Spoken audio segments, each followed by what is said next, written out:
Merson with a bit to do, and does well. Away by Windus.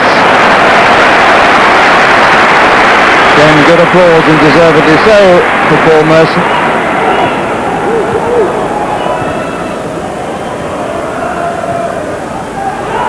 Bassel. And again. Ice is better. Hendry, good save, and Dublin in. Well, out of context with the game as a whole, but the goal was delightfully made, even if the finish was utter simplicity for Dion Dublin. A really lovely move down the right side, and Bassel with the pullback. Hendry thought it was going to be his. A double block only gave the ball to Dublin. Goalkeeper getting his hand to it, and Dublin putting it into the roof, or at least the back.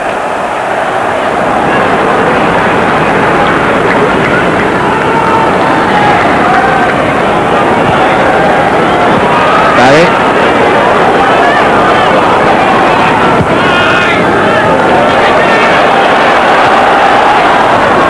Barry again. Dublin. Hendry. Kept in by Merson. Well played by Windus, putting it out of harm's way. Gabriel forward. Watting. By Weatherick. Wally. Saunders. Ross didn't quite beat Ehiot for him.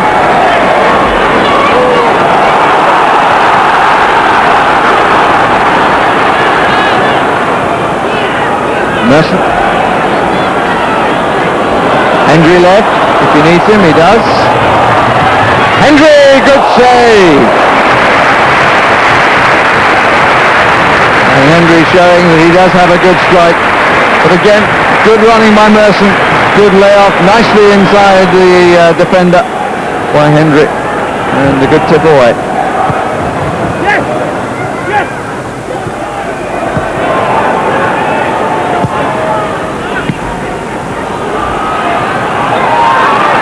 30 seconds remaining of the 1 minute of stoppage time. Late even by Bradford City standards. 3 waiting for the cross. This is Haller. Could it be?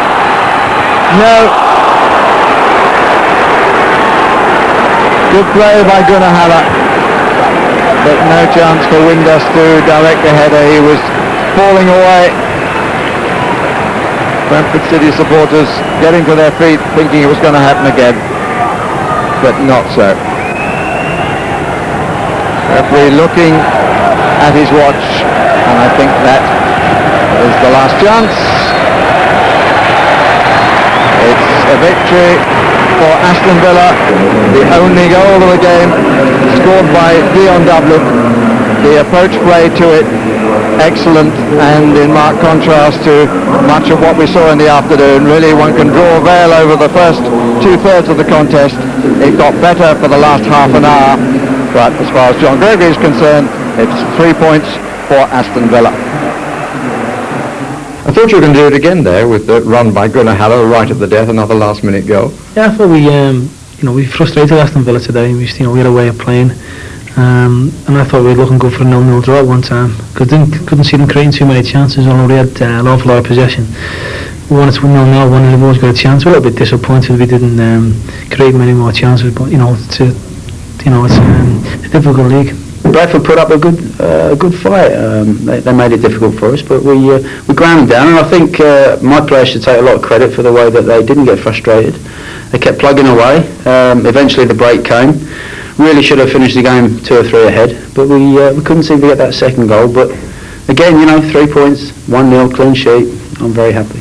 Difficult game to watch, I have to say. Yeah, well, it was quite difficult for us. I mean, we had that much possession. It was a matter of breaking them down, and I mean, you look at the goal, and it wasn't the best goal in the world. It just happened to have a bit of a look for us, and we're pleased with that, and we got a result and got 3 points. We played last year and got promoted because of our prowess going forward. This year, a lot of the emphasis is going to be on defending and pinching the odd goal. So, but I'm enjoying my football at this moment in time. Back in the Premiership. I always said I was only on loan to the Nationwide. So yeah, I'm enjoying it. You didn't really enjoy that match, did you, Trevor? The first 45 minutes, I mean, it was terrible. In fact, I looked at a sheet of paper when half-time was. I hadn't written anything down. I thought, great, I hope the second half gets better. I mean, it did get better. Mainly it was Merson and Vassell, the two substitutes, who actually opened it up. But Villa were the better side then. They helped create the chance, and overall they deserved to win. But you know, at the moment, I mean, that puts them in the top three. You can't say they're playing that well. Certainly nowhere near as well as they were, you know, this time last year. Not much to talk about them, but except perhaps what Bradford have got to do to turn things around, because they're struggling. Well, it's tough. I mean, the spirit is there. You know, they're well organised, work hard for each other, but you know, you can only defend so far, and there's more to survival than that, really. You've got to then look at it when you get the ball. What do we do? I mean, Peter Beagrie said that, you know, going forward last year they were good.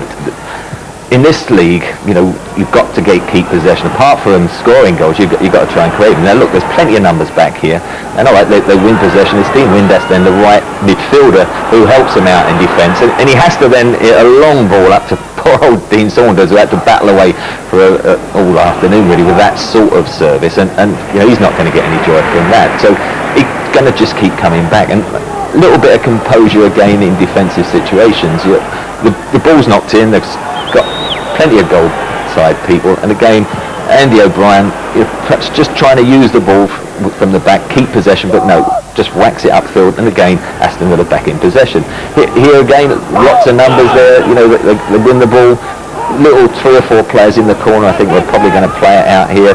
Just, you know, knock it back if there's nothing forward, but no, it's again a crossfield ball to you know, no one anywhere near that, and it keeps coming back. So if you're going to keep squandering possession that frequently, there's no way you can survive in this league. Again here, when you get a little bit more time, you know, there's no one putting them under pressure. Andy Myers, you know, looks up. Is there anyone forward? No, it doesn't seem to be anyone on at the moment. Should I knock it back? No point at the moment.